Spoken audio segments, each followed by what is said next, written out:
হে যুব সমাজ, আর ঘুমিয়ে থাকলে চলবে না, ইমানকে শক্তিশালী করতে হবে। গাজওয়ায়ে হিন্দের দামামা বেজে গেছে। যদি গাজওয়ায়ে হিন্দের জন্য ডাক আসে, আমি কাউসার আহমদ জিহাদি ফার্স্ট টাইম শহীদ হব। আপনারা যারা ত্যাগ দিতে রাজি আছেন, আল্লাহর জন্য দুহাত তুলে দেখান। আর ভারতে মুসলমানদের উপর নির্যাতন করা হচ্ছে, ঠিক কিনা বলেন?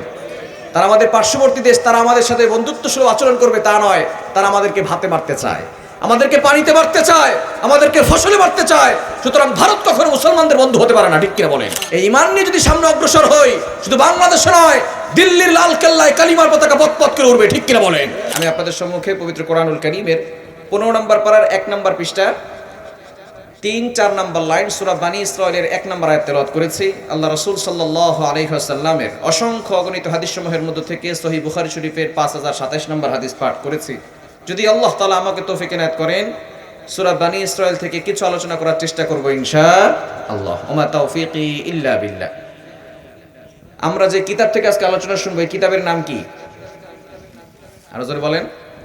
এই কোরআনে কোনো ভুল আছে? কোনো সংশয় আছে? কোনো মিথ্যা কথা আছে? এই কোরআনে যিনি সবকিছু দিয়েছেন তিনি কে? আরো জোরে বলেন, তিনি কে?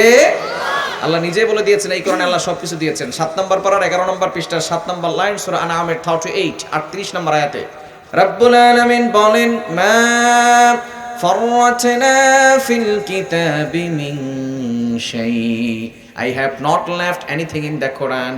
আমি কোরআনে কোনো কিছু বাকি রাখি নাই। বলেন সুবহানাল্লাহ। একটু জোরে সোরে বলেন না সুবহানাল্লাহ। মুসলমান না সুবহানাল্লাহ বলতেই চায় না। এই সুবহানাল্লাহর এত দাম, কোন ব্যক্তি যদি একবার সুবহানাল্লাহ পাঠ করে, আল্লাহ পাক রব্বুল আলামিন তার জন্য জান্নাতে একটা গাছ লাগায়া দেয়। এত বড় গাছ, আরবের দ্রুতগামী ঘোড়া 500 বছর পর্যন্ত দৌড়াইলেও ওই গাছের ছায়া শেষ করতে পারবে না। জোরে সরে বলেন না সুবহানাল্লাহ। সুলাইমান আলাইহিস সালামের নাম শুনছেন আপনারা? নাম শুনছেন না? সুলাইমান আলাইহিস সালাম একবার আল্লাহর কাছে দোয়া করছেন, আল্লাহ আমাকে একটা রাজত্ব দাও, তবে লা ইয়ামবাগি লি আহাদিম মিন বাদি, রাজত্ব শুধু আমাকে দিবা আর কাউকে দিবা না। আল্লাহ বললেন, সুলাইমান দরখাস্ত মঞ্জুর, তবে তোমাকে শুধু মানুষের উপরে নয়, তামাম সৃষ্টি জগতের সকল সৃষ্টির উপরে তোমাকে রাজত্ব দিয়া দিলাম। জোরে সরে বলেন না সুবহানাল্লাহ। জিন, পরি, দেও, দানব, পশু পাখি, পিঁপড়া সহ সব সুলাইমান আলাইহিস সালামের অধীনে। কোরআন বলে ওয়াসাখখারনা লাহুর রিহ, বাতাসও সুলাইমান আলাইহিস সালামের অধীনে ছিল। সুলাইমান আলাইহিস সালাম যদি কখনো কোথাও যাওয়ার জন্য ইচ্ছা করতেন, তাহলে তার সিংহাসন, মন্ত্রী পরিষদ, শান শৌকত সবকিছু এক জায়গা থেকে অন্য জায়গায় বিমানের মতো উড়ে যেত। বলেন সুবহানাল্লাহ।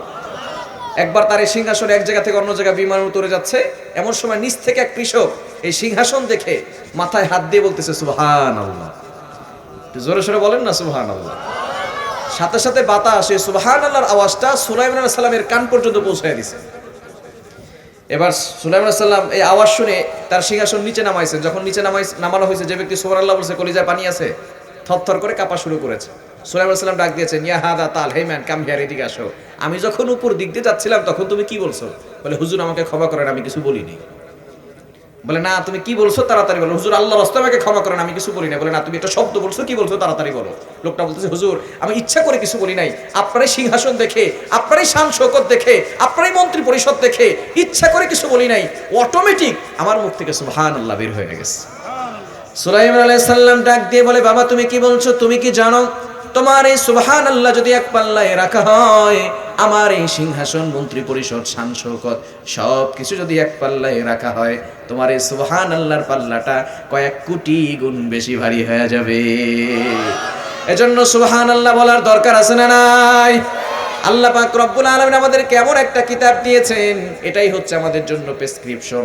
এই কোরআন মানবে যারা, দুনিয়াতেই জান্নাতের গ্যারান্টি পাবে তারা। জোরে সোরে বলেন না সুবহানাল্লাহ। এজন্য কোরআন মানার দরকার আছে না নাই? কোরআন থাকবে যেখানে, আমরা থাকবো। কোরআন পরিপূর্ণভাবে মানতে হবে। পারবো তো ইনশাআল্লাহ? আপনার পীর বলে এক কথা, কোরআন বলে ভিন্ন কথা। কোরআন বাদ না পীর বাদ? পীর বাদ দিয়ে দিবেন। যেই পীর কোরআনের বিরুদ্ধে কথা বলে, সেই পীরের কথা আমরা মানতে চাই না, ঠিক কি না? আপনার বাবা বলে এক কথা, কোরআন বলে ভিন্ন কথা। কোরআন বাদ না বাবা বাদ? বাবারই বাদ দিয়ে দিবেন। বাবা বাদ। ইব্রাহিম আলাইহিস সালাম বাদ দেন নাই? তার বাবা আজও অগ্নি পূজা করতো। ইব্রাহিম আলাইহিস সালাম বাবার কথা শুনছে নাকি আল্লাহর কথা শুনছে? বাপ যদি কোরআনের বিরুদ্ধে যায়, তাহলে বাবার বিরুদ্ধে কথা বলতে হবে, ঠিক কি না? আপনার নেতা বলে এক কথা, কোরআন বলে ভিন্ন কথা। কোরআন বাদ না নেতা বাদ? যেই নেতা কোরআনের বিরুদ্ধে কথা বলবে, সেই নেতা আমরা মানতে চাই না, ঠিক কি না? এজন্য কোরআন থাকবে যেখানে, আমরা থাকবো আর আমরা যদি কোরআনের পক্ষে থাকতে পারি, দুনিয়াতেও শান্তি, আখেরাতে জান্নাত যিনি দিবেন তিনি কে? আরো জোরে বলেন তিনি কে? আসুন আমরা সেই কিতাব থেকে আলোচনা শুনি, সূরা বানী ইসরাইল থেকে। এখানে আল্লাহ পাক রব্বুল আলামিন প্রথম আয়াতটিতে নবীজি সাল্লাল্লাহু আলাইহি ওয়াসাল্লাম যে মেরাজ করেছেন তার কথা বলেছেন। বর্তমানে আমরা যে মাসে উপনীত হয়েছে এই মাসটা হচ্ছে রজব মাস, ঠিক কি না? রজব মাস সম্পর্কে আপনাদের ধারণা আছে? এই রজব মাস হচ্ছে সম্মানিত মাসের ভিতরে অন্যতম একটি মাস। আরবি মাসের 12টি মাসের ভিতরে 4টি মাস হচ্ছে সম্মানিত, তার ভিতরে রজব হচ্ছে অন্যতম একটি মাস। তবে এই রজব মাসে অনেকেই বলে নবীজি সাল্লাল্লাহু আলাইহি ওয়াসাল্লাম মেরাজ করেছেন, অনেকে বলে যে এই মাসে না রবিউল আউয়াল মাসে। মাস নিয়ে অনেক মতানৈক্য রয়েছে, কিন্তু আমরা শবে মেরাজ আসলে রজব মাসে আমরা অনেকেই কিছু ইবাদত করে থাকি এক্সট্রা। এই ইবাদত করা যাবে কিনা এবং মেরাজ থেকে আমরা কি শিক্ষা পাই এগুলো জানার দরকার আছে না নাই? আরো জোরে বলেন আছে না নাই? নবীজি সাল্লাল্লাহু আলাইহি সাল্লামের একটি অন্যতম মুজিজা হচ্ছে মেরাজ করা। আল্লাহ পাক রব্বুল আলামিন নবীজি সাল্লাল্লাহু আলাইহি সাল্লামকে মেরাজ করিয়েছেন, অর্থাৎ সরাসরি আল্লাহর কাছে নিয়ে সাক্ষাৎ করিয়েছেন, বলেন সুবহানাল্লাহ। এরকম মর্যাদা অন্য কোনো নবীকেও দেওয়া হয় নাই। কোনো নবীকে দেওয়া হয়েছে? মুসা আলাইহিস সালাম আল্লাহর সাথে কথা বলতে যেতেন, তবে তুর পাহাড়ে যেতেন, অজু করে যেতেন, জুতা খুলে তারপরে যেতেন, আল্লাহর সাথে কথা বলতেন। শুধুমাত্র কথা হতো, এই জন্য তার নাম ছিল কালামুল্লাহ। আর আমাদের নবীকে আল্লাহ তাআলা এতটা সম্মান দিয়েছেন, এতটা মর্যাদা দিয়েছেন যে সরাসরি আল্লাহ সাক্ষাৎ করেছেন, বলেন সুবহানাল্লাহ। শুধু তাই না, আল্লাহ জান্নাত দেখিয়েছেন, জাহান্নাম দেখিয়েছেন, অন্য কোনো নবীকে এগুলো দেখান নাই, শুধুমাত্র আমাদের নবীকে দেখিয়েছেন। সেই নবীর উম্মত হতে পেরে আমরা খুশি না বেজার? আর খুশি না বেজার? তবে এই মেরাজের ঘটনা হচ্ছে অলৌকিক একটা ঘটনা, যেটা বিজ্ঞান বিশ্বাস করতে চায় না। অনেকে বলে এটা গাঁজাখুরি কথা, বলেন নাউজুবিল্লাহ। বিজ্ঞান এই মেরাজের কথা বিশ্বাস করতে চায় না। কোনো মুসলমান যদি এটাকে অবিশ্বাস করে তার কি ঈমান থাকবে? ঈমান থাকবে? এটা কোরআন হাদিস দ্বারা প্রমাণিত। তবে অবশ্যই আমাদেরকে জানতে হবে আল্লাহ পাক রব্বুল আলামিন চাইলে সবকিছু করতে পারে, ঠিক কি না? আল্লাহ পাক রব্বুল আলামিন একটা অলৌকিক ঘটনা ঘটিয়েছেন। এজন্য আল্লাহ পাক রব্বুল আলামিন, আমরা যখন কোনো অলৌকিক ঘটনা দেখি তখন আমরা সুবহানাল্লাহ বলি, আশ্চর্য হয়ে যায়, ঠিক কি না? এজন্য আল্লাহ তাআলা এই ঘটনা বলতে গিয়ে শুরুতে সুবহান শব্দ উল্লেখ করেছেন। আল্লাহ বুঝাতে চেয়েছেন আল্লাহ তাআলা চাইলে সবকিছু করতে পারেন। যেটা কেউ করতে পারে না সেটা একজন পারেন, তিনি কে? যেটা সকলে অক্ষম আল্লাহ তাআলা সেই বিষয়ে সক্ষম, ঠিক কি না? আল্লাহ পাক রব্বুল আলামিন অল্প সময়ের ভিতরে নবীজি সাল্লাল্লাহু আলাইহি সাল্লামকে কাবা শরীফ থেকে, মসজিদে হারাম থেকে নিয়ে গেছেন মসজিদে আকসায়। সেখান থেকে উর্দু ভ্রমণ করিয়ে জান্নাত দেখিয়েছেন, জাহান্নাম দেখিয়েছেন, 7 আসমান ভেদ করে এরপরে আরশে আজিমে নিয়ে নবীজি সাল্লাল্লাহু আলাইহি সাল্লামের সাথে সাক্ষাৎ করেছেন, বলেন আল্লাহু আকবার। একটু জোরে সোরে বলেন না আল্লাহু আকবার। এই পৃথিবীটা কি ছোট না অনেক বড়? অনেক বড়, তাই না? আমরা যে পৃথিবীতে বসবাস করি এটা হচ্ছে একটা গ্রহ। আমাদের পার্শ্ববর্তী অনেকগুলো গ্রহ আছে। আমাদের পার্শ্ববর্তী গ্রহের নাম হচ্ছে মঙ্গল গ্রহ। নাম শুনছেন? মঙ্গল গ্রহের নাম শুনছেন না? মঙ্গল গ্রহ। এই মঙ্গল গ্রহ এবং কয়েকটা উপগ্রহ গ্রহ মিলে একটা সৌরজগৎ গঠিত হয়। বিজ্ঞান বলছে 15,000 কোটির অধিক সৌরজগৎ মিলে একটা গ্যালাক্সি গঠিত হয়।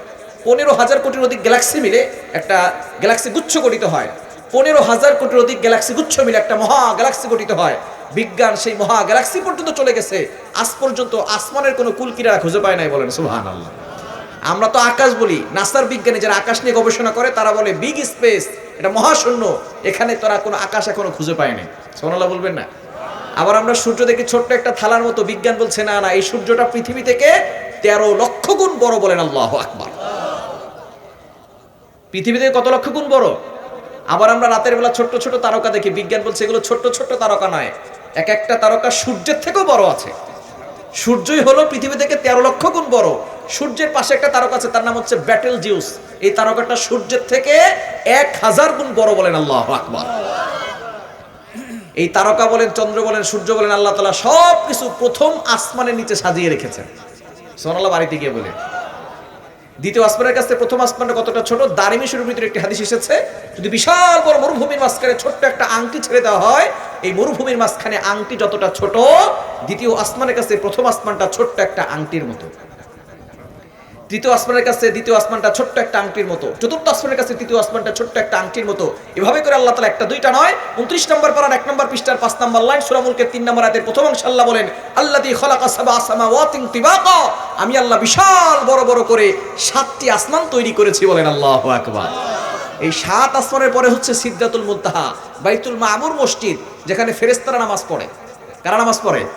আমরা যে কাবা শরীফে হজ করতে যাই, এই কাবা শরীফের একবার উপরে 7 আসমান পড়ে আল্লাহ পাক রব্বুল আলামিন একটা মসজিদ নির্ধারণ করেছেন ফেরেশতাদের জন্য, বাইতুল মামুর। সেখানে একসাথে 70,000 ফেরেশতা একসাথে নামাজ পড়তে পারে। একবার যারা ঢুকবে দ্বিতীয়বার আর ঢোকার কোনো সুযোগ নাই, এত পরিমাণ ফেরেশতা আল্লাহ তাআলা বানিয়েছেন। জোরে সোরে বলেন না সুবহানাল্লাহ। এই বাইতুল মামুর মসজিদ ভেদ করে, সিদরাতুল মুনতাহা ভেদ করে তারপর আর ফেরেশতারা যেতে পারে না, সেটাও ভেদ করে আল্লাহ পাক রব্বুল আলামিনের আরশে আজিম, নবীজি সাল্লাল্লাহু আলাইহি সাল্লাম সেই আরশে আজিমে গিয়ে আল্লাহর সাথে সাক্ষাৎ করেছেন। বলেন আল্লাহু আকবার। এটা অলৌকিক একটা ঘটনা। এত অল্প সময়ের ভিতরে এত দ্রুত নবীজি সাল্লাল্লাহু আলাইহি সাল্লাম কিভাবে গেলেন, এটা দেখে সকলে অবাক হয়ে গিয়েছে। আবু জাহেল বিশ্বাস করে নাই। আবু জাহেল বিশ্বাস করে নাই দূরত্বের কারণে। কেন বিশ্বাস করে নাই বলেন তো? দূরত্বের কারণে। কারণ তখন কাবা শরীফ থেকে মসজিদে আকসায় যেতে সময় লাগতো 40 দিন। এখন তো প্রাইভেট কার আছে, হায়াজ আছে, বিমান আছে, কিন্তু তখন তো এগুলো ছিল না। ছিল তখন উটে ভ্রমণ করা হতো, তখন সাওয়ার করা হতো ঘোড়ায়। নবীজি সাল্লাল্লাহু আলাইহি সাল্লামের তখন ওই সময় সময় লাগতো 40 দিন, আসতে 40 দিন। আবু জাহেলকে যখন বলা হয়েছে নবীজি সাল্লাল্লাহু আলাইহি সাল্লাম মেরাজ করেছেন, আবু জাহেল বলে না মুহাম্মদ পাগল হয়ে গেছে, বলে নাউজুবিল্লাহ। আবু জাহেল বলে 80 দিনের রাস্তা মুহাম্মদ এক রাতে কিভাবে পার হলো? এবার আবু জাহেল আবু বকর রাদিয়াল্লাহু তাআলা আনহুকে ডাক দিয়ে বললেন, ও আবু বকর শুনছো নাকি তোমার নবী কি বলে? বলে কি বলেছে? তোমার নবী নাকি এক রাতেই কাবা শরীফ থেকে মসজিদে আকসায় গিয়েছে, সেখান থেকে উর্দু ভ্রমণ করে জান্নাত দেখছে, জাহান্নাম দেখছে। তোমার নবী মনে হয় পাগল হয়ে গেছে। বলেন নাউজুবিল্লাহ। আবু বকর রাদিয়াল্লাহু তাআলা আনহু বলেন, যদি আমার নবী তার মুখ থেকে বলে থাকেন আমি 100% সত্য বলে বিশ্বাস করেছি। বলেন সুবহানাল্লাহ। নবীজি বলেন, আবু বকর তুমি এখন থেকে আর শুধু আবু বকর নও, তোমার নাম সিদ্দিক হয়ে গেছে। তুমি আমার মিরাজকে বিশ্বাস করেছো, তোমার নাম এখন থেকে আবু বকর সিদ্দিক, তুমি সবচেয়ে বড় সত্যবাদী উপাধি পেয়েছো। বলেন আল্লাহু আকবার। সেদিন থেকে তিনি আবু বকর সিদ্দিক হয়ে গেছেন। বলেন আল্লাহু আকবার। তাহলে আবু জাহেল বিশ্বাস করে নাই কেন? দূরত্বের কারণে। বর্তমান বিজ্ঞান বিশ্বাস করে না কেন? তারা বিভিন্নভাবে আপনার সন্তানকে যুক্তি দিবে। আপনার সন্তানকে বিজ্ঞান পড়াচ্ছেন, আপনার সন্তানকে পড়ান, আমাদের কোনো আপত্তি নাই। ডক্টর পড়াচ্ছেন, পড়ান, আমাদের কোনো আপত্তি নাই। তবে সন্তানকে ধর্মীয় শিক্ষা এবং কোরআনের শিক্ষা আগে দেওয়ার দরকার আছে না নাই? বিজ্ঞানের ম্যাক্সিমাম টিচার হচ্ছে নাস্তিক। আপনার সন্তানকে এই মিরাজ সম্পর্কে উল্টাপাল্টা যুক্তি দিয়ে সন্তানকে নাস্তিক বানিয়ে ছাড়বে। বিজ্ঞান আপনার সন্তানকে 1 নম্বর যুক্তি দিবে, সূর্যের তাপমাত্রা হচ্ছে 1,40,00,000 তাপমাত্রা। কত কোটি? আপনাদের কষ্ট হচ্ছে বুঝতে?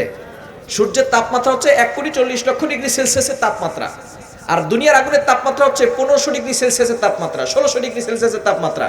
এই 1600°C তাপমাত্রায় লোহা মোমের মতো গলে যায়। বিজ্ঞান আপনার সন্তানকে বলবে, দেখো দুনিয়ার এই সামান্য আগুনের তাপমাত্রায় লোহা মোমের মতো গলে যায়। সূর্যের তাপমাত্রা হচ্ছে 1,40,00,000 তাপমাত্রা।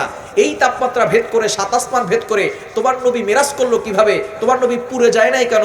জ্বলে যায় নাই কেন? তার মানে নবীজি মেরাজ করে নাই। বলেন নাউজুবিল্লাহ। এরকম যদি আপনার সন্তান বিশ্বাস করে, আপনার সন্তান ঈমান থাকবে? ঈমান থাকবে। তার আরো যুক্তি দিবে, মাউন্ট এভারেস্ট 29,000 ফিট উচ্চতা, সেখানে উঠতে গেলে অক্সিজেন লাগে। মধ্যাকর্ষণ শক্তির কারণে সেখানে অক্সিজেন পাওয়া যায় না। যারা মাউন্ট এভারেস্ট বিজয় করেছে গুগলে সার্চ করবেন, তারা অক্সিজেনের উপরে উঠেছে। এখন বিজ্ঞান আপনার সন্তানকে পড়াবে মাত্র 29,000 ফিট উপরে উঠতে গেলে অক্সিজেন লাগে। তোমার নবী যে 7 আসমান ভেদ করে মেরাজ করেছে, তোমার নবী অক্সিজেন কোথায় পেয়েছে? সুতরাং নবীজি মেরাজ করে নাই। বলেন নাউজুবিল্লাহ। তাদেরকে যুক্তি দেওয়ার দরকার আছে না নাই? উত্তর দেওয়ার দরকার আছে না নাই? কোরআনে হাজারো দলিল আছে, কোরআনের দলিল তারা মানে না কেন? তারা নাস্তিক, আল্লাহকেও মানে না, কোরআনকেও মানে না, ঠিক কি না? কেননা বলেন তো, আগুন কার কথা শুনে? পানি কার কথা শুনে? সূর্য কার কথা শুনবে? আগুন যে আল্লাহর কথা শুনে, এটাকে আপনারা বিশ্বাস করেন? ইব্রাহিম আলাইহিস সালামকে যখন নমরুদ আগুনে নিক্ষেপ করেছে, 40 দিন পর্যন্ত ইব্রাহিম আলাইহিস সালাম আগুনে ছিলেন। আগুন তো মানুষকে পুড়িয়ে দেয়, জ্বালিয়ে দেয়। ইব্রাহিম আলাইহিস সালামের একটা পশমকে পোড়াতে পেরেছে।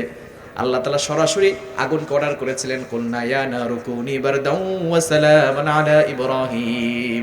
ও আগুন আমার ইব্রাহিমের জন্য শীতলময় ঠান্ডা হয়ে যাও। ইব্রাহিম আলাইহিস সালাম যখন বৃদ্ধ হয়ে গেলেন, নাতিরা তাকে জিজ্ঞেস করলো, দাদা আপনি তো অনেক পরীক্ষা দিয়েছেন, কোথায় সবচেয়ে বেশি সুখ পালন করেছেন? ইব্রাহিম আলাইহিস সালাম বলেন, নাতিরা রে ভালো করে শোনো, আল্লাহ পাক রব্বুল আলামিন আমাকে অনেক পরীক্ষা নিয়েছেন। তবে নমরুদ আমাকে যে 40 দিন আগুনে নিক্ষেপ করে রেখেছিল, ওই 40 দিন দুনিয়াতেই আমি জান্নাতের সুখ পেয়ে গেছি। বোঝা গেল আগুন কার কথা শোনে, পানি কার কথা শোনে। মুসা আলাইহিস সালাম যখন সাগরের কিনারে চলে গেল, পিছনে ফেরাউনের সৈন্যবাহিনী। এবার মুসা আলাইহিস সালাম তার মুজিজার লাঠি দিয়ে সাগরে আঘাত করলেন। সাগরের মাঝখানে যিনি রাস্তা তৈরি করে দিয়েছেন তিনি কে? মুসা আলাইহিস সালাম সাগরের মাঝখানে রাস্তা দিয়ে পার হয়ে গেছেন। ফেরাউন সেই সাগরে ডুবে মরেছে। বোঝা গেল পানি শুনে কার কথা? তো সূর্য শুনবে কার কথা? আর জন কার কথা? বিজ্ঞান বিশ্বাস করে, তাদেরকে যুক্তি দিয়ে দলিল দিতে হবে। তারা বলে 1,40,00,000 তাপমাত্রা কিভাবে নবীজি ভেদ করে গেল? আমরা তাদেরকে বলতে চাই, বর্তমান বিজ্ঞান অনেক কিছু তৈরি করছে। অনেক আগে থেকেই ওয়াটারপ্রুফ জ্যাকেট বের হয়েছে, ওয়াটারপ্রুফ পোশাক, যে পোশাক পরে পানিতে ঝাঁপ দিলে পানি শরীরে স্পর্শ করে না। এই পোশাক আপনারা দেখছেন, ইউটিউবে সার্চ করবেন ওয়াটারপ্রুফ পোশাক, যে পোশাক পরে পানিতে ঝাঁপ দিলে পানি শরীরে স্পর্শ করে। এখন আবার ফায়ারপ্রুফ জ্যাকেটও তারা বের করেছে অনেক আগেই। এই ফায়ারপ্রুফ জ্যাকেট পরে আগুনে ঝাঁপ দিলে আগুন শরীরে স্পর্শ করে। বিজ্ঞান যদি বর্তমান যুগে এসে ফায়ারপ্রুফ জ্যাকেট বের করতে পারে, আমার আল্লাহ ১,৫০০ বছর আগে আমার নবীকে সেরকম ফায়ারপ্রুফ জ্যাকেট পরিয়ে সূর্যের তাপমাত্রা ভেদ করে মেরাজ করেছেন, বলেন আল্লাহু আকবার। তারা বলে মাউন্ট এভারেস্ট ২৯,০০০ ফিট উচ্চতা, সেখানে উঠতে গেলে অক্সিজেন লাগে, তোমার নবী অক্সিজেন কোথায় পেয়েছে? আমরা তাদেরকে বলতে চাই, মায়ের পেটে বাচ্চা প্রথম ৪ মাস মরা থাকে। কয় মাস? বাচ্চা প্রথম ৪ মাস মরা থাকে। ৪০ দিন পর পর বাচ্চার গেটআপ চেঞ্জ হয়। প্রথম ৪০ দিন থাকে পানি, তারপরে ৪০ দিন রক্ত, তারপরে ৪০ দিন গোশতের টুকরা। ৪০ দিন ১২০ দিন পরে ওই বাচ্চার ভিতরে আল্লাহ তাআলা রূহটাকে ফুঁকে দেন, বলেন সুবহানাল্লাহ। প্রথম ৪ মাস তো বাচ্চা মরা ছিল, পরের ৫ থেকে ৬ মাস মায়ের পেটের ভিতরে বাচ্চাকে পানির ভিতরে রাখে আল্লাহ, তাই না?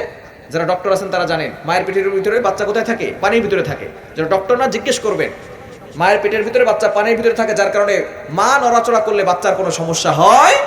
প্রথম ৪ মাস তো বাচ্চা মরা ছিল, পরের ৫ থেকে ৬ মাস মায়ের পেটের ভিতরে পানির ভিতরে ওই ছোট্ট বাচ্চাটিকে অক্সিজেন দিয়েছেন কে? আর বলেন কে? এখন বিজ্ঞান বলবে মায়ের সাথে সন্তানের সাথে নাভির সাথে কানেকশন আছে, মা অক্সিজেন নিয়েছে, সেখান থেকে বাচ্চা অক্সিজেন নিয়েছে। আমরা বলবো তোমাদের যুক্তি ঠিক আছে, তাহলে বলো ডিমের ভিতরে মুরগির বাচ্চা জীবিত থাকে কি থাকে না? আর থাকে কি থাকে না? ওই ডিমের ভিতরে মুরগির বাচ্চাকে অক্সিজেন দিয়েছেন কে?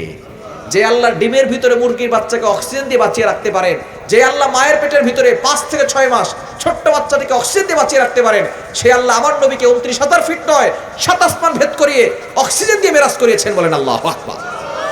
এজন্য সন্তানদেরকেও সঠিক শিক্ষা দেওয়ার দরকার আছে না নাই? মেরাজ সম্পর্কে আপনার সন্তানকে এরকম বিশ্বাস করে রাখতে পারে, সেজন্য কোরআনে শিক্ষা দিবেন, ধর্মীয় শিক্ষা দিবেন, পারবেন তো ইনশাআল্লাহ। আল্লাহ পাক রব্বুল আলামিন অলৌকিক ঘটনা ঘটিয়েছেন। নবীজি সাল্লাল্লাহু আলাইহি সাল্লাম তিনি যখন মক্কায় কালিমার দাওয়াত দেওয়া শুরু করলেন, তখন তাকে ট্যাকেল দিয়েছিল বাইরের থেকে তার চাচা আবু তালেব। আবু তালেবের নাম শুনছেন? বাইরে থেকে ট্যাকেল দিয়েছিল। আর ভিতর থেকে, ঘরের ভিতর থেকে ট্যাকেল দিয়েছিল খাদিজা রাদিয়াল্লাহু তাআলা আনহা। একজন ঘরে, একজন ঘরের বাইরে। একবার নবীজি সাল্লাল্লাহু আলাইহি ওয়াসাল্লাম বসে আছেন, আবু তালেবও আছেন। কাফেররা এসে বলতেছে, ও আবু তালেব, তুমি আমাদের সর্দার, আর তোমার ভাতিজা আমাদের দেবদেবতার বিরুদ্ধে কথা বলে, কোরআনের কথা বলে, আল্লাহর কথা বলে, তোমার ভাতিজাকে সামলাও, যদি না সামলাও তাহলে কিন্তু তোমার ভাতিজাকে আমরা সাইজ করব। কাফেররা এই কথা বলে চলে গেল। আবু তালেব নবীজিকে এসে বলতেছেন, ও ভাতিজা, তুমি তো শুনলাম কাফেররা তোমার ব্যাপারে কি মন্তব্য করে, তুমি তোমার কালিমার দাওয়াত দেওয়া ছেড়ে দাও। নবীজি সাল্লাল্লাহু আলাইহি সাল্লাম ফুফিয়ে ফুফিয়ে কান্না শুরু করলেন। এবার আবু তালেব বলতেছে, ভাতিজা, তোমার কান্না তো আমার সহ্য হয় না, তুমি কান্না করবে না।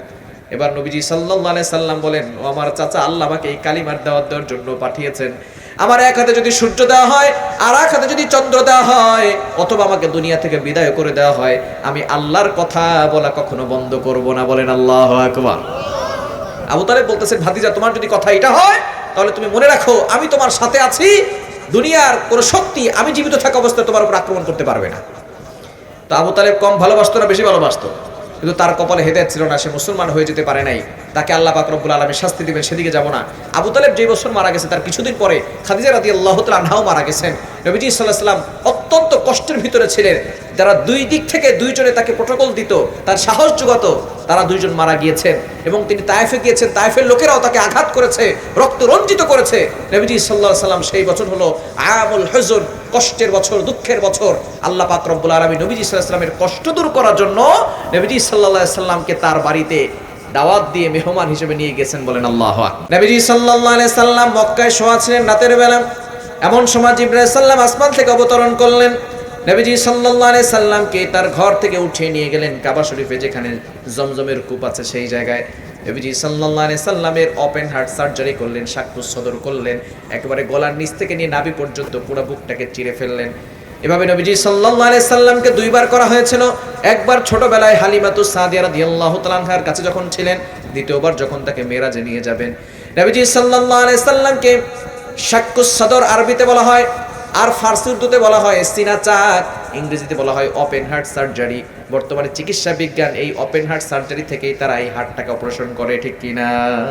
নবীজি সাল্লাল্লাহু আলাইহি ওয়াসাল্লামের ওপেন হার্ট সার্জারি করে তার কলবটা বের করে জমজমের পানির দিকে ধৌত করে আবারও সেই কলবটা আগের মতো লাগিয়ে দিয়েছেন, বলেন সুবহানাল্লাহ। এরপরে বোরাকের মাধ্যমে একটা আল্লাহ পাক রব্বুল আলামিন বাহন পাঠিয়েছেন, বোরাক। এটা এমন একটা বোরাক, এতটা দ্রুত চলে, যেটা তার দৃষ্টি যতদূর যায় ততদূর তার এক কদম ফেলে, বলেন আল্লাহু আকবার। নবীজি সাল্লাল্লাহু আলাইহি সাল্লামকে এরকম একটা বাহনের উপর উঠিয়ে কাবা শরীফ থেকে প্রথমে নিয়ে গেলেন মসজিদে আকসায়। সেখানে সকল নবীরা তার সাথে সাক্ষাৎ করলো। আল্লাহ পাক রব্বুল আলামিন নবীজি সাল্লাল্লাহু আলাইহি সাল্লাম কেমন একটা ব্যবস্থা করে দিয়েছেন। জিবরাইল সাল্লাম তার হাত ধরে নিয়ে সামনে দিয়েছেন।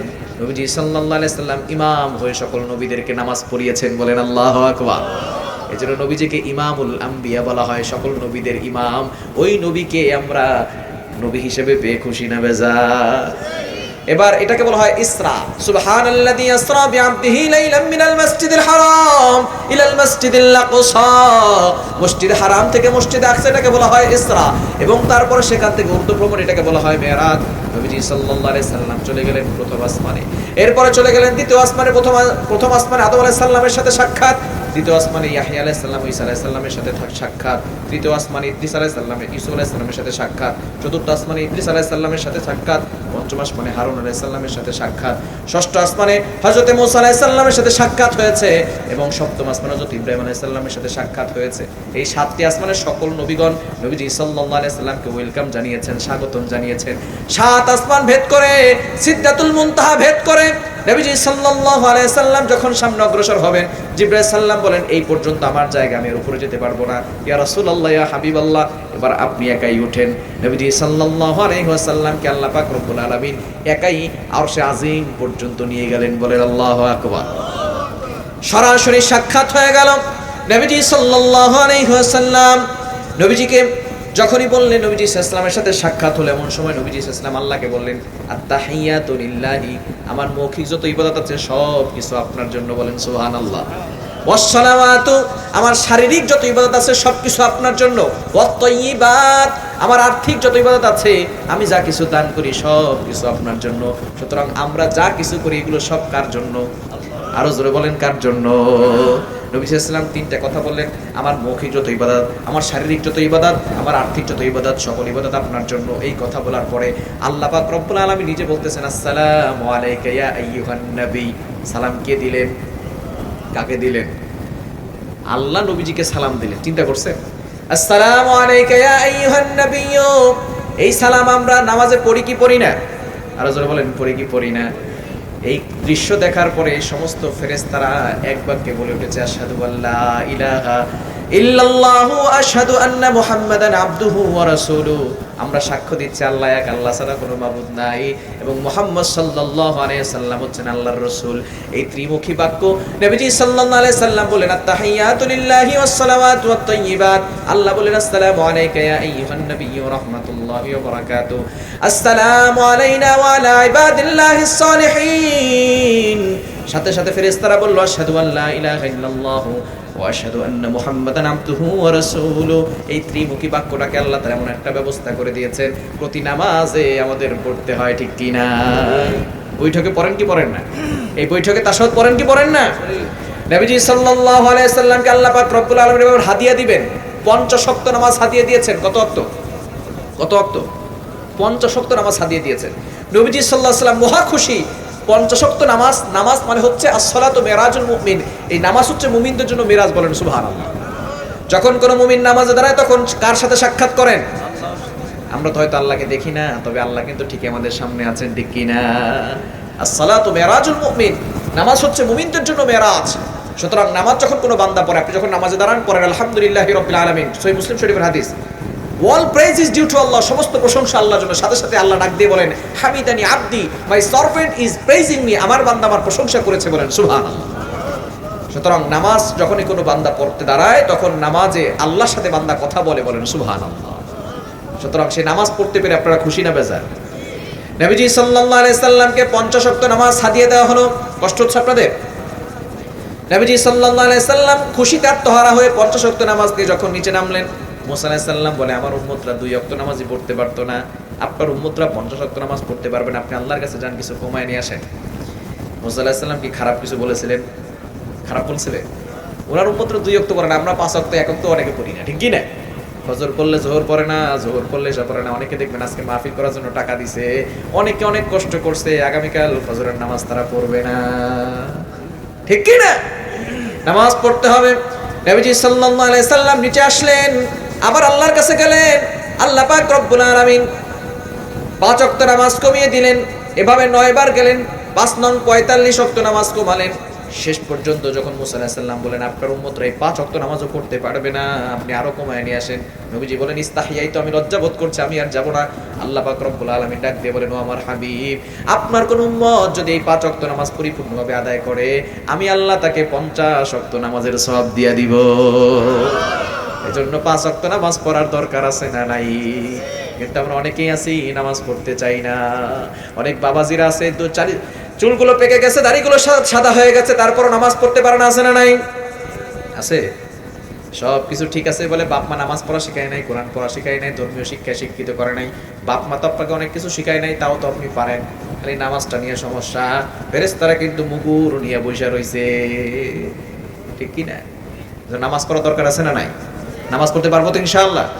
ফজরের ক্ষণ গেল পড়নি নামাজ, জোহরেও ডুবেছিলে নিয়ে শত কাজ, হেলাই খেলায় গেল আসরের কাল, মাগরিবেও পড়লে না নামাজির সাজ। ফজরের ক্ষণ গেল পড়নি নামাজ, জোহরেও ডুবেছিলে নিয়ে শত কাজ, বিনোদনে কেটে গেল এশার সময়, এতটুকু জাগলো না কবরের ভয়, খুঁজলে না একবার নাজাতের পথ, মুসলিম নাম নিতে পেলে না তো লাজ। ফজরের ক্ষণ গেল পড়নি নামাজ, জোহরেও ডুবেছিলে নিয়ে শত কাজ, ঠিক কি না? এজন্য নামাজ পড়ার দরকার আছে না নাই? নামাজ পড়তে পারবো তো ইনশাআল্লাহ। মিরাজের 1 নাম্বার শিক্ষা, নবীজি সাল্লাল্লাহু আলাইহি সাল্লামকে আল্লাহ পাক রব্বুল আলামিন নামাজ হাদিয়া দিয়েছেন। এই নামাজ পরিপূর্ণভাবে পড়ার দরকার আছে না নাই? পড়তে পারবো তো ইনশাআল্লাহ। নামাজ আমাদেরকে পড়তে হবে, নামাজ ছাড়া যাবে না। নবীজি সাল্লাল্লাহু আলাইহি সাল্লামের তার ইন্তেকালের শেষ মুহূর্তে যে কথাগুলো বলা হয় সেটা খুব গুরুত্বপূর্ণ হয়, ঠিক কিনা? নবীজি সাল্লাল্লাহু আলাইহি সাল্লাম তার কলিজার টুকরা ফাতেমা রাদিয়াল্লাহু তাআলা আনহার কথা বলেন নাই, আম্মা জান আয়েশা রাদিয়াল্লাহু তাআলা আনহার কথা বলেন নাই, হাসান হোসেন রাদিয়াল্লাহু তাআলা আনহুমার কথা বলেন নাই। তিনি শুধু বলেছেন আসসালাত আসসালাত ওয়া মা মালাকাত আইমানুকুম। উম্মতেরকে নামাজের জন্য সতর্ক করেছেন, সেজন্য নামাজ পড়ার দরকার আছে না নাই? পড়তে পারবো তো ইনশাআল্লাহ। 5 ওয়াক্ত নামাজ পড়তে পারবো তো ইনশাআল্লাহ। কিন্তু আমরা নামাজ পড়ি, অনেকেই নামাজ পড়ার সূরাগুলো সুন্দর করে পারি না, আছে না নাই? নামাজ শুদ্ধ করে পড়তে পারি না, সূরা ফাতিহা শুদ্ধ হয় না। কিন্তু নামাজ ভাঙার 1 নাম্বার কারণই হচ্ছে নামাজ অশুদ্ধ পড়া, ঠিক কি না? কিন্তু আপনার সূরা ফাতিহা শুদ্ধ নাই, সূরা ফালাক শুদ্ধ নাই, সূরা নাস শুদ্ধ নাই, এগুলো শুদ্ধ করার দরকার আছে না নাই? আপনার এলাকার মসজিদের ইমাম সাহেবকে ভালো করে ধরবেন, হুজুর আমাকে সূরা ফাতিহা সুন্দর করে শিখান, নামাজগুলো ভালো করে শিখান, কোরআন পড়া আমাকে শিখান, দুনিয়ার সবকিছু আমি পারি, কোরআন পড়তে পারি না, এই কোরআনটা শিখার দরকার আছে না নাই? আর ওজন আছে না নাই? কোরআন পড়া শিখবে। আমাদেরকে যেই শিক্ষা দেওয়া হচ্ছে নামাজ, এই নামাজ যদি আপনি পড়তে না পারেন, আপনার সন্তানকে ইংলিশ মিডিয়ামে পড়াচ্ছেন, বাংলাদেশে 20 বছর পড়াইছেন, এরপরে আবার বিদেশে চলে গেছে, সেখানে 10 বছর পড়ছে, 30 বছর পড়ার পরে সে যদি নামাজ সঠিক মতো পড়তে না পারে, এই শিক্ষার কোনো দাম আল্লাহর কাছে হতে পারে? এজন্য নিজেও নামাজ পড়া শিখবেন, সন্তানকেও নামাজ পড়া শিখাবেন, নিজেও কোরআন পড়া শিখবেন, সন্তানকেও কোরআন পড়া শিখাবেন। কারণ নামাজ পড়তে হলে, আল্লাহর ইবাদত করতে হলে কোরআন শিখার দরকার আছে না নাই? আর জোর আছে না নাই? এজন্য আল্লাহ পাক রব্বুল আলামিন সর্বপ্রথম আয়াত নাযিল করেছেন সূরা আলাকের প্রথম 5টি আয়াতে, ক্বরা বিসমি রাব্বিকাল্লাযী খালাক, you read in the name of your lord, পড়ো তোমার প্রভুর নামে যিনি তোমাকে সৃষ্টি করেছে। আল্লাহর জন্য পড়ার দরকার আছে না নাই? কিন্তু দুঃখজনক হলেও সত্য, আমরা অনেকেই নামাজ পড়ি, 5 ওয়াক্ত নামাজ পড়ে হাতে তাসবিহ নিয়ে ঘুরে, দেখবেন ইমাম সাহেবের পিছনে নামাজ পড়ে কপালে দাগ পড়ে গেছে, আবার সুদের কারবার করে, আছে না নাই? আছে, এলাকার ভিতরে আছে, সুদখোর আছে না নাই? সুদের ব্যাপারে কথা বলে অনেক ইমাম সাহেবের চাকরি থাকে না, ঠিক কি না? খতিব সাহেবের চাকরি থাকে না, তাই না হুজুর? সুদের ব্যাপারে কথা বললে ইমাম সাহেবের চাকরি নাই, কিন্তু সুদের ব্যাপারে ফতোয়া কি মোল্লার না আল্লাহর? আরো জোরে বলেন কার? কষ্ট হচ্ছে আপনাদের? সুদের ব্যাপারে ফতোয়া কার? কোরআন খোলেন 3 নাম্বার পারা 6 নাম্বার পৃষ্ঠা 3 নাম্বার লাইন, সূরা বাকারা 275 275 নাম্বার আয়াতে আল্লাহ বলছেন আহাল্লাল্লাহুল বাইআ ওয়া হাররামার রিবা, বিজনেস লফুল এন্ড ইউজুরি আল্লাহফুল, ব্যবসা হালাল, সুদের কারবার হারাম করেছেন কে? আরো জোরে বলেন কে? শুধু তাই নয়, নবীজি সাল্লাল্লাহু আলাইহি ওয়াসাল্লাম আরো জানিয়ে দিয়েছেন দিরহামু রিবান ইয়াকুলুহুর রাজুলু ওয়া ইয়ালামু শাত্তু মিন 36 জানিয়া, যে ব্যক্তি জেনে শুনে 1 টাকা সুদ খাবে, কয় টাকা? 36 বার জিনা করলে যেই গুনাহ হয় সেই গুনাহ তার আমলনামায় চলে যাবে, বলেন নাউজুবিল্লাহ। শুধু তাই নয়, আরো ভয়ঙ্কর হাদিস নবীজি সাল্লাল্লাহু আলাইহি সাল্লাম জানিয়ে দিয়েছেন, আর রিবা 70 জুজআ, সুদের 70টি শাখা রয়েছে। আইসারাহা আইয়ানকিহার রাজুল উম্মা, সর্বনিম্ন শাখা হলো আপন মায়ের সাথে জিনা করার গুনাহ, বলেন নাউজুবিল্লাহ। এর মতো জঘন্যতম গুনাহ হতে পারে?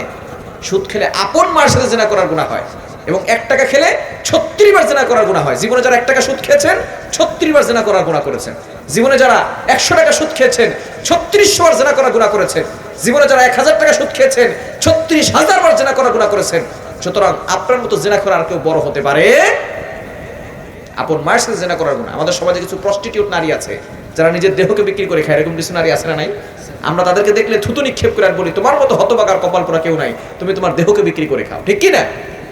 তুমি তোমার দেহকে বিক্রি করে খাও, আমরা তাকে থুতু নিক্ষেপ করি। সে তো অভাবের কারণে খায়, স্বভাবের কারণে খায় না। যে সুদ খায় স্বভাবের কারণে খায়, এবং 1 টাকা সুদ খেলে 36 বার জিনা করার গুনাহ করে। সুতরাং এই বেশ্যার মুখে যদি থুতু দেওয়া হয়, যে ব্যক্তি সুদ খায় তার মুখে জুতা পিটা করা দরকার। এজন্য অবশ্যই আমাদেরকে সাবধান হওয়ার দরকার আছে না নাই? হারাম থেকে দূরে সরে আসতে পারবো তো ইনশাআল্লাহ? পারা যাবে তো ইনশাআল্লাহ? হারাম খেলে আপনার নামাজ, রোজা, হজ, যাকাত কোনো কিছুই কবুল হবে না। যেই নামাজ নবীজি সাল্লাল্লাহু আলাইহি ওয়াসাল্লাম মিরাজ থেকে পেয়েছেন, সেই নামাজ যদি আপনার না হয়, আপনি কি জান্নাতের চাবি পাবেন? মিফতাহুল জান্নাতিস সালাহ, prayer is the key to heaven. নামাজ হচ্ছে বেহেশতের চাবি। আপনি যদি নামাজ পরিপূর্ণভাবে না হয়, হারাম খান, আপনার কোনো ইবাদত আল্লাহর কাছে কবুল হবে? বলেন তো, নামাজের বাহিরে কয় ফরজ? কয় ফরজ জানেন না? 7 ফরজ। 1 নম্বরে শরীর পাক, 2 নম্বরে কাপড় পাক। আপনি যদি হারাম টাকার খাবার খান, শরীরটা পাক না না পাক? আর জোরে বলেন। আপনি মনে করছেন শুধু গোসল ফরজ হলে শরীর নাপাক হয়? হারাম টাকার খাবার খেলে শরীর পাক না না পাক? হারাম টাকা দিয়ে কাপড় কিনছেন, কাপড়টা পাক না না পাক? এই নাপাক শরীর আর নাপাক কাপড় দিয়ে কিয়ামত পর্যন্ত নামাজ আপনি পড়তে পারবেন? আল্লাহর কসম করে বলি, 1 রাকাত নামাজ আল্লাহ কবুল করবে না, ঠিক কি না? এজন্য সকল হারাম থেকে দূরে সরে আসতে পারবো তো ইনশাআল্লাহ? অনেক হাজী সাহেব আছে, ভাইয়ের হক মেরে দিয়ে, বোনের হক মেরে দিয়ে হজ করতে, এরকম হাজী সাহেব আছে না নাই? প্রতিবেশীর হক মেরে খায়, কোদাল দিয়ে জমিন কাটতে কাটতে টান দিয়া বলে এই জমিন আমার, আছে না নাই? এলাকায় আছে, এলাকায় আছে। আপনার জমিন, জমিন আমার, আমার করি, কিন্তু জমিনকে আমরা কাঁপাইতে পারি, জমিন কাঁপাইতে পারি। এজন্য আল্লাহ মাঝে মধ্যে ভূমিকম্প দিয়ে জমিন কাঁপায়, কেননা জমিন কার? আর জমিন কার?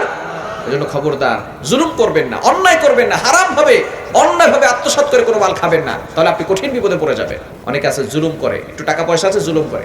বলেন তো, যারা জুলুম করে তাদের কোনো ইবাদত আল্লাহ কবুল করবে?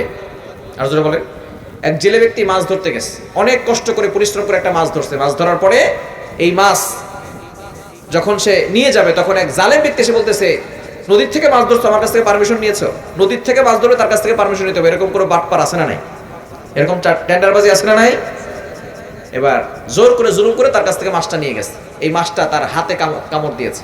কামড় দেওয়ার সাথে সাথে মাছটা যখন ছেড়ে দিয়েছে, মাছটা নিচে পড়ে গেছে। এবার হাতে এমন ব্যথা শুরু হয়েছে জালেম ব্যক্তির, সে বাসায় যাবে দূরের কথা, সোজা চলে গেছে ডক্টরের কাছে। ডক্টর সাহেব, দেখুন তো আমার আঙ্গুলে কি হয়েছে?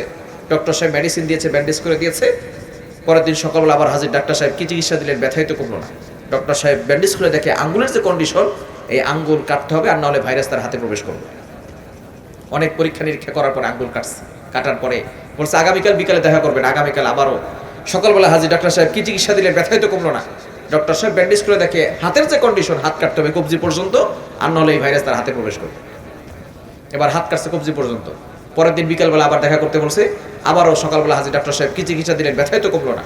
ডক্টর সাহেব এবার হাত ব্যান্ডেজ করে দেখে হাতের যে কন্ডিশন, হাত কাটতে হবে কনুই পর্যন্ত। যখন হাত কনুই পর্যন্ত কাটছে, দেখে ব্যথা কমে না, ব্যথা আরও বাড়তেছে। ডক্টর সাহেব জিজ্ঞেস করতেছে যে হাত কনুই পর্যন্ত কাটলাম, ব্যথা কমলো না, আসলে ঘটনা কোত্থেকে শুরু হয়েছে? লোকটা বলতেছে, এক জেলে ব্যক্তি অনেক কষ্ট করে, অনেক ক্লান্ত হয়ে মাছ ধরেছে, হক ছিল তার, কিন্তু জোর করে আমি সেটা কিনে নিয়েছি। এবার ডক্টর সাহেব বলে, সমস্যা এইখানে নয়, সমস্যা ওইখানে। এবার খোঁজা শুরু করেছে, জেলে ব্যক্তি কোথায়, জেলে ব্যক্তি কোথায়। অনেক কষ্ট করার পরে জেলে ব্যক্তিকে খুঁজে পেয়েছে। পাওয়ার পরে বলতেছে, বাবা তুমি কি এমন বদদোয়া দিয়েছো বলো? প্রথমে আঙ্গুল কাটলাম, ব্যথা কমে না, কবজি পর্যন্ত কাটলাম, ব্যথা কমে না, কনুই পর্যন্ত কাটলাম, ব্যথা কমে না, কি এমন বদদোয়া দিয়েছো বলো? এবার লোকটা বলতেছে, আমি তো তেমন কোনো বদদোয়া দেই নাই। বলে, না বদদোয়া তো দিয়েছো, মনে হয় ব্যথা আমি দুনিয়া থেকে বিদায় নেব। কি বলেছো বলো?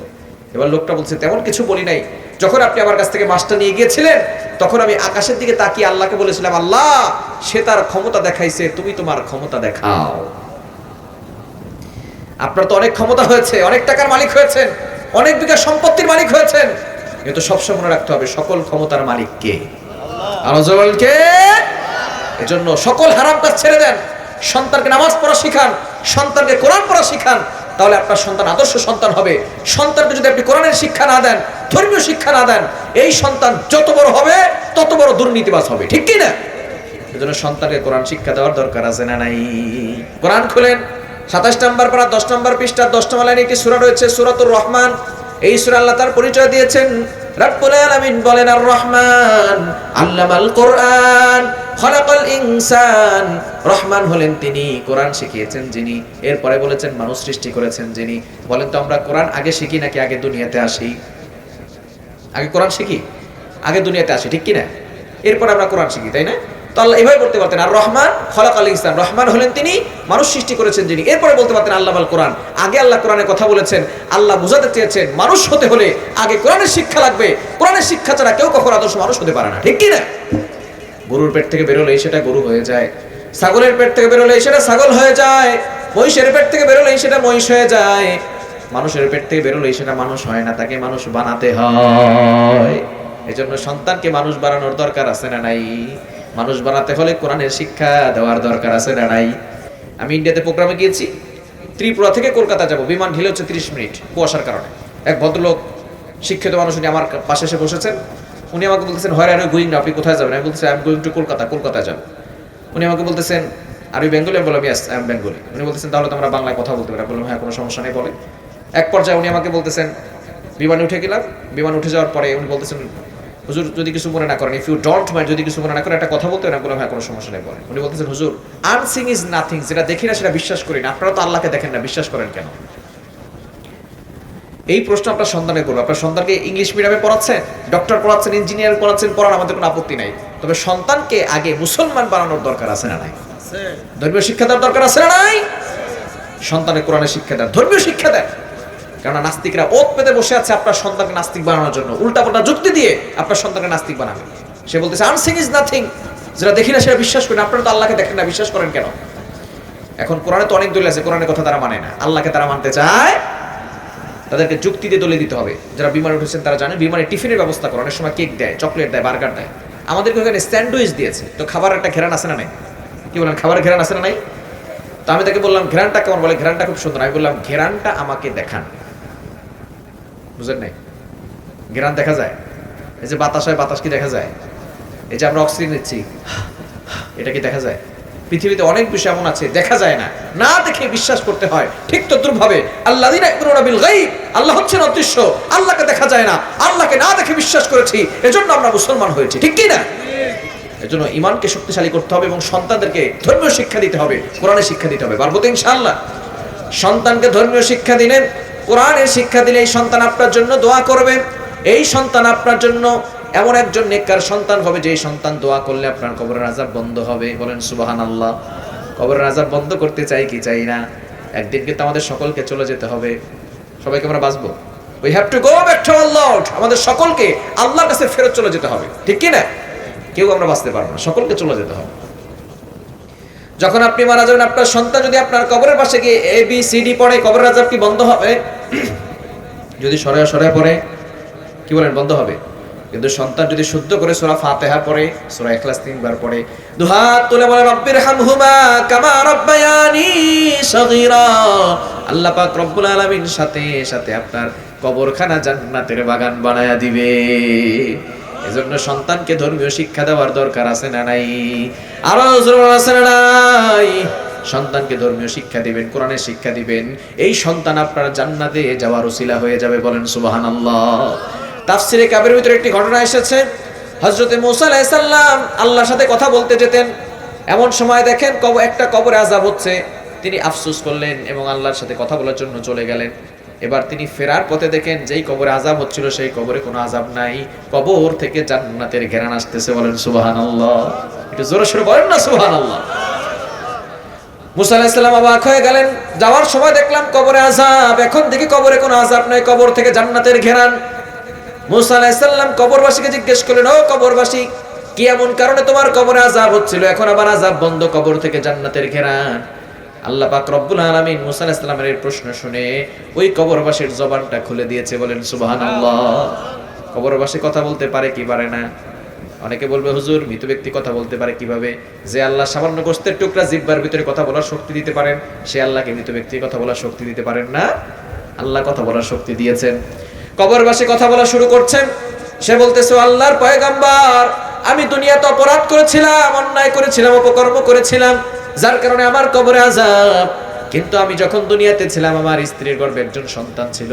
আমি আমার স্ত্রীকে ওসিয়ত করেছি, এই সন্তান যখন বড় হবে, সে যখন দুনিয়াতে আসবে, বড় হবে, তখন তাকে মাদ্রাসায় ভর্তি করাবে।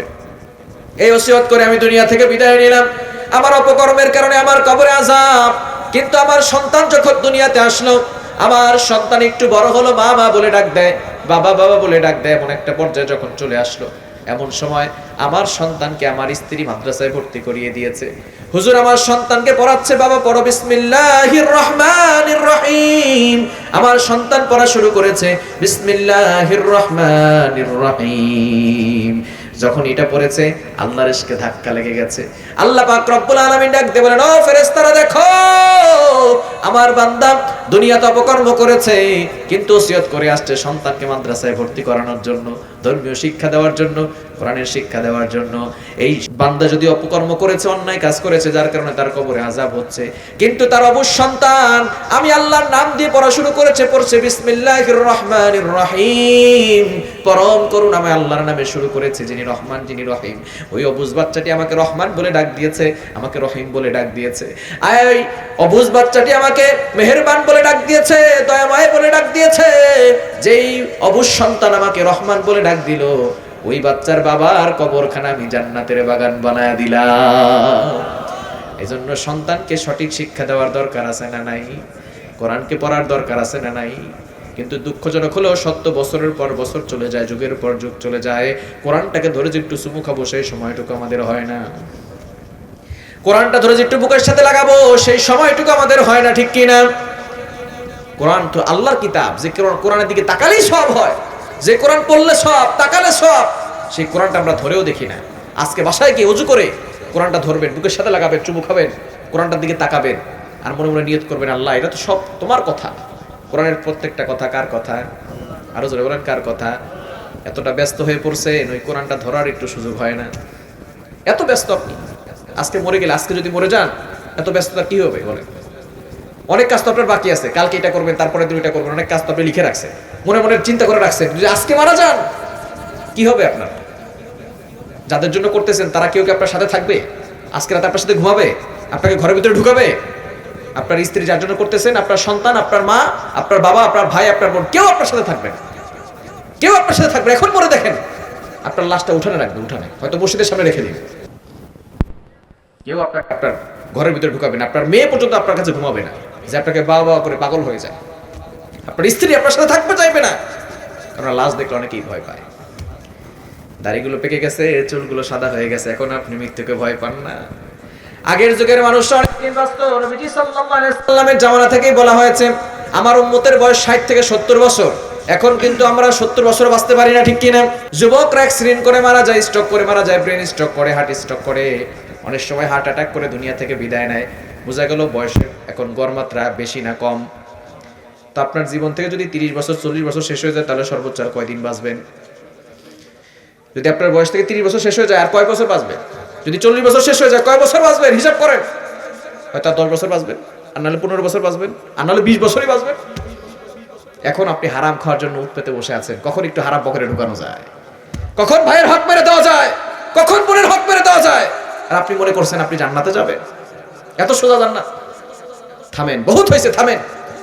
যাদের বয়স 50 হয়ে গেছে, আর কয়দিন বাঁচবেন? হিসাব করেন, কয়দিন বাঁচবেন? আর ওমর রাদিয়াল্লাহু তাআলা আনহুকে যেদিন শহীদ করে দেওয়া হলো, আবু লুলু নামে এক বিদুইন কাফের, সে নবীজি সাল্লাল্লাহু আলাইহি সাল্লামের সাহাবী ওমর রাদিয়াল্লাহু তাআলা আনহুকে ফজরের নামাজ পড়া অবস্থায় খঞ্জর মেরেছে তার বুকে। তার পেটের ভিতরে কয়েক জায়গায় খঞ্জরের দ্বারা আঘাত করেছে। ওমর রাদিয়াল্লাহু তাআলা আনহু পড়ে গিয়েছেন। একজন ইমাম চলে গেছেন, ওমর রাদিয়াল্লাহু তাআলা আনহুকে পিছনে নিয়ে আসছে, বারান্দায় শোয়া। এখন তো আমাদের মসজিদগুলো টাইলস করা, আমাদের মসজিদগুলো খুব সুন্দর সুন্দর কার্পেট দেওয়া আছে, গরমের সময় এসি লাগানো হয়, কত সুন্দর আয়োজন আমরা করেছি। আগের যুগের মসজিদ ছিল কাঁচা, কিন্তু মুসল্লি গুলো ছিল সব পাকা, ঠিক কি না? এখন মসজিদ তো পাকা, টাইলস হয়েছে, এসি লাগানো হয়েছে, কার্পেট বিছানো হয়েছে, কিন্তু মসজিদ ফজরের সময় এক কাতারও হয় না, ঠিক কি না? ওমর রাদিয়াল্লাহু তাআলা আনহুকে আঘাত করার পরে তাকে বারান্দায় রাখা হয়েছে। ওমর রাদিয়াল্লাহু তাআলা আনহু অর্ধ পৃথিবীর শাসনকর্তা, এবং তাকে দুনিয়া থেকে জান্নাতের গ্যারান্টি নবীজি সাল্লাল্লাহু আলাইহি ওয়াসাল্লাম দিয়ে গিয়েছিলেন। সেই ওমর রাদিয়াল্লাহু তাআলা আনহুকে চিকিৎসকরা আসলো, মদিনার বড় বড় চিকিৎসক আসার পরে দেখলেন ওমর রাদিয়াল্লাহু তাআলা আনহুকে দুধ খাওয়ানোর পরে যেখান থেকে ছিদ্র হয়েছে সেই জায়গা থেকে দুধ বের হয়ে যাচ্ছে। ওমর রাদিয়াল্লাহু তাআলা আনহু নিজেও বুঝতে পারছেন তিনি আর বেশি সময় বাঁচবেন না। এবার ওমর রাদিয়াল্লাহু তাআলা আনহু, জমিন, বারান্দা ছিল জমিনের, কোনো কার্পেট ছিল না, টাইলস ছিল না, তার সেই চেহারা মুবারকটাকে জমিনের সাথে ঘষতেছেন আর বলতেছেন ওয়াইলুল লাকা ইয়া ওমর, ওয়াইলুল লাকা ইয়া ওমর, ওয়াইলুল লাকা ইয়া ওমর, ওমর তুমি ধ্বংস হও, ওমর তুমি ধ্বংস হও। যদি কোনো কারণে আল্লাহ তোমাকে জিজ্ঞেস করে ওমর তুমি এই কাজটা কেন করলা, তুমি আল্লাহর কাছে কি জবাব দিবা? ও ভাই, ওমর তো জান্নাতের গ্যারান্টি পেয়েছিল, আমাকে আপনাকে কে জান্নাতের গ্যারান্টি দিল? আপনি যে নামাজ পড়া ছেড়ে দিলেন, আপনি যে আল্লাহকে ভুলে গেলেন, কে আপনাকে জান্নাতের গ্যারান্টি দিল? কে বলেছে এখন আপনি 30 বছর বাঁচবেন? আপনার সামনে প্রতিদিন সূর্য ওঠে আবার ডুবে যায়, বোঝা গেল আপনাকেও ডুবে যেতে হবে। আপনার সামনে গাছের পাতা ধরে আবার ঝরে যায়, বোঝা গেল আপনাকেও ঝরে যেতে হবে। আল্লাহ তাআলা প্রতিনিয়ত আপনাকে মেসেজ দিচ্ছেন, তোমার সামনে তোমার দাদা মারা গেছে, তোমাকেও চলে যেতে হবে। তোমার সামনে তোমার মা মারা গেছে, তোমাকেও চলে যেতে হবে। তোমার সামনে তোমার দাদি মারা গেছে, নানি মারা গেছে, তোমাকেও চলে যেতে হবে। প্রতিনিয়ত মেসেজ দিচ্ছেন। দাড়িগুলো পেকে গেছে, চুলগুলো সাদা হয়ে গেছে, তার মানে কি জানেন? আপনার শরীরের কিছু অঙ্গ মৃত্যুর দিকে চলে গেছে। আল্লাহ কিন্তু আপনাকে মেসেজ দিয়ে যাচ্ছেন, এখনো যদি আমরা পরিবর্তন না হই আর কবে পরিবর্তন হব? এজন্য আসুন, we need change, we have to change. আমরা আল্লাহর জন্য নিজেকে পরিবর্তন করি, করতে পারবো তো ইনশাআল্লাহ? করা যাবে তো ইনশাআল্লাহ?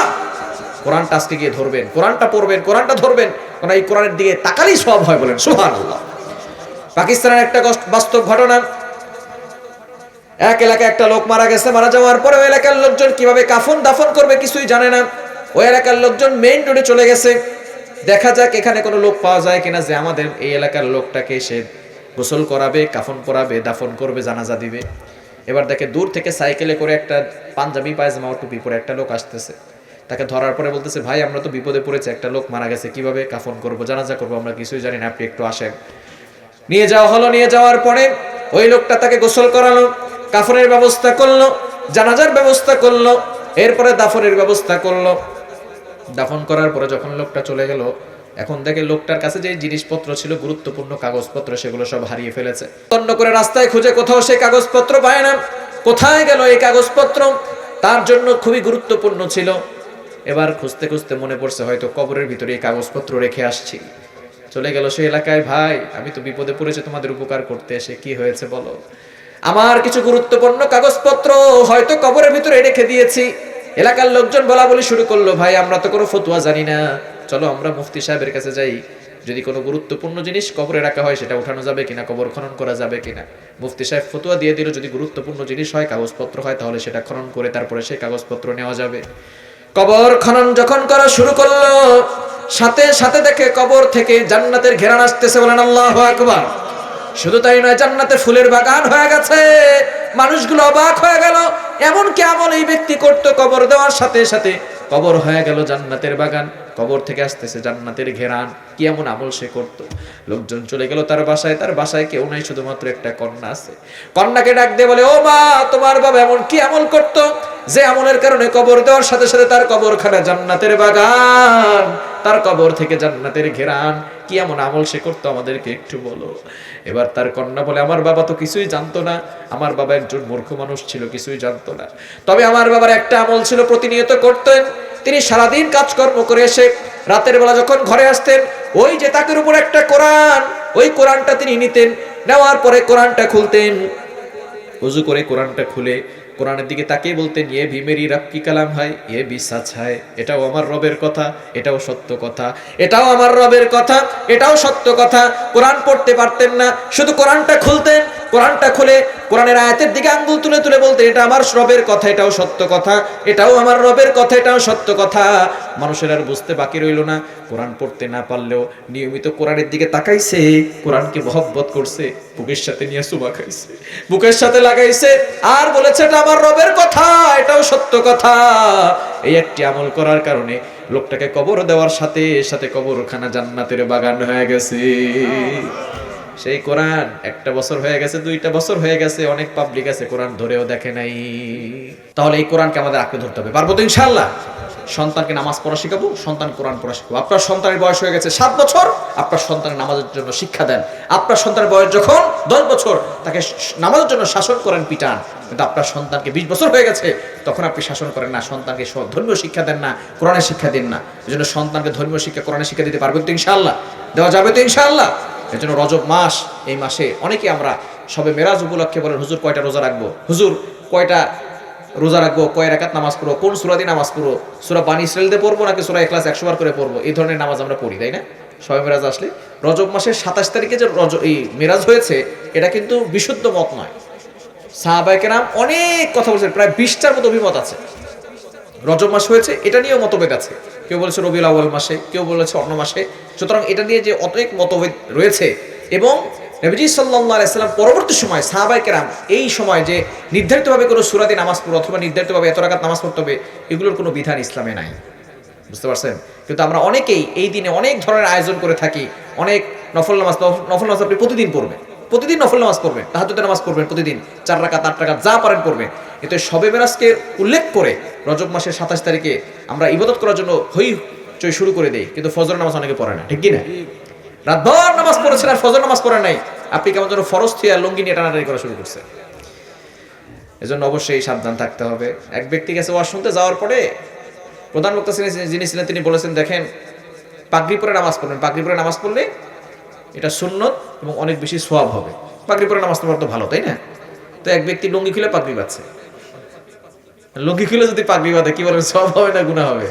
এখন সারা রাত ধরে আপনি নফল নামাজ পড়ছেন, ফজর নামাজ পড়েন না, আপনি তো সেই লোকের মতো হইল, ঠিক কি না? এই জন্য ফরজ আগে ঠিক করেন। মেরাজ থেকে আমরা যে শিক্ষা পাই, 5 ওয়াক্ত নামাজ আমাদেরকে পড়তে হবে, এটা করতে পারবো তো ইনশাআল্লাহ? 5 ওয়াক্ত নামাজ পড়া যাবে তো ইনশাআল্লাহ? 5 ওয়াক্ত নামাজ পড়বো, ধর্মীয় শিক্ষা দিব, কোরআনের শিক্ষা দিব, সন্তানকে আদর্শ শিক্ষা দিব। এবং শবে মেরাজ উপলক্ষে নির্ধারিত কোনো নামাজ না, আপনি প্রতিদিন নামাজ পড়বেন এবং প্রতিদিন আপনি নফল রোজা রাখতে পারেন, কোনো সমস্যা নাই। বিশেষ করে আইয়ামে বীজের রোজা 13, 14, 15 এবং প্রতি সপ্তাহে রাসূলুল্লাহ সাল্লাল্লাহু আলাইহি ওয়াসাল্লাম সোমবার বৃহস্পতিবার রোজা রাখতেন, আপনি এই দিনগুলো রোজা রাখতে পারেন, এতে কোনো সমস্যা নাই। আল্লাহ তাআলা আমাদের সকলকে সঠিক বুঝ দান করেন, সকলে বলেন আমিন, আর জোরে বলেন আমিন। এজন্য আমরা কোরআনকে আঁকড়ে ধরবো, কোরআন থাকবে যেখানে আমরা থাকবো, কোরআন শুধু তাকের উপর রাখবো না, কোরআন আমাদেরকে বাহিরে আনতে হবে, কোরআন আমাদেরকে সমাজ আনতে হবে, তাহলে সমাজে শান্তি আসবে, ঠিক কি না? আজকে কোরআনের বিচার নাই, আমাদের বাংলাদেশে কোরআনের শাসন নাই। যদি পার্লামেন্টে কোরআন যেত, তাহলে ওসমান হাদির খুনি এখনো জীবিত থাকতে পারতো না, ঠিক কি না? ওসমান হাদিকে দুনিয়া থেকে বিদায় করেছে, তার খুনির এখনো কোনো বিচার হয় না। আমরা সে ওসমান হাদিকে ভুলেই গেছি, তাই না? আমরা বাংলাদেশের হুজুগে জাতি, ভুলে যাওয়া জাতি। যখন কোনো ট্রেন্ডিং চলে তখন আমরা সবাই ফেসবুকে তুলপার সৃষ্টি করি, এটা করতে হবে, এই করতে হবে, সেই করতে হবে। যে ওসমান হাদি হকের পক্ষে কথা বলেছে, ইনসাফের পক্ষে কথা বলেছে, তাকে দুনিয়া থেকে বিদায় করেছে, এখনো তার কোনো বিচার হয় না। এদেশে অনেক কিছু হয়, কিন্তু এদেশে সঠিক বিচার এখন আমরা পাই নাই। এজন্য আগামীর পার্লামেন্ট যদি কোরআনের পার্লামেন্ট হয়, তাহলে প্রত্যেকটা মানুষ শান্তি ও নিরাপত্তার সাথে থাকতে পারবে, ঠিক কি না? আগামীর বাংলা হবে কোরআনের বাংলা, ষড়যন্ত্র করে কেউ রুখে দিতে পারবে না, ঠিক কিনা বলেন? আমরা অনেক বাংলাদেশ দেখেছি, আমরা নতুন বাংলাদেশ দেখেছি, আমরা সবুজ বাংলাদেশ দেখেছি, আমরা ডিজিটাল বাংলাদেশ দেখেছি। একটিবারের জন্য আমরা কোরআনের বাংলাদেশ দেখতে চাই। কারা কারা যে আছে দুহাত তুলে আল্লাহকে দেখান।